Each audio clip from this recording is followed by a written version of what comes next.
বাংলাদেশের মানুষ নির্বিঘ্নে ভোট দিলে সব ষড়যন্ত্র রুখে দেওয়া সম্ভব বলে মন্তব্য করেছেন বিএনপি চেয়ারম্যান ও ঢাকা ১৭ আসনে ধানের শীষের প্রার্থী তারেক রহমান। সকালে সপরিবারে Gulshan model school and college কেন্দ্রে ভোট দেন তিনি। এরপর তাৎক্ষণিক প্রতিক্রিয়ায় বিএনপি চেয়ারম্যান বলেন, সারা দেশের খবর না পেলেও গত রাতে কিছু জায়গা থেকে অনাকাঙ্ক্ষিত খবর পেয়েছেন।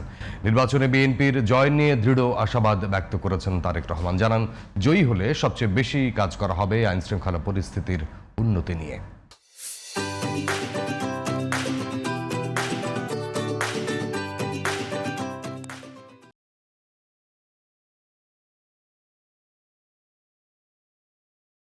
গত এক যুগের বেশি সময় ধরে বাংলাদেশের মানুষ এই দিনটির জন্য প্রত্যাশা করছিলেন।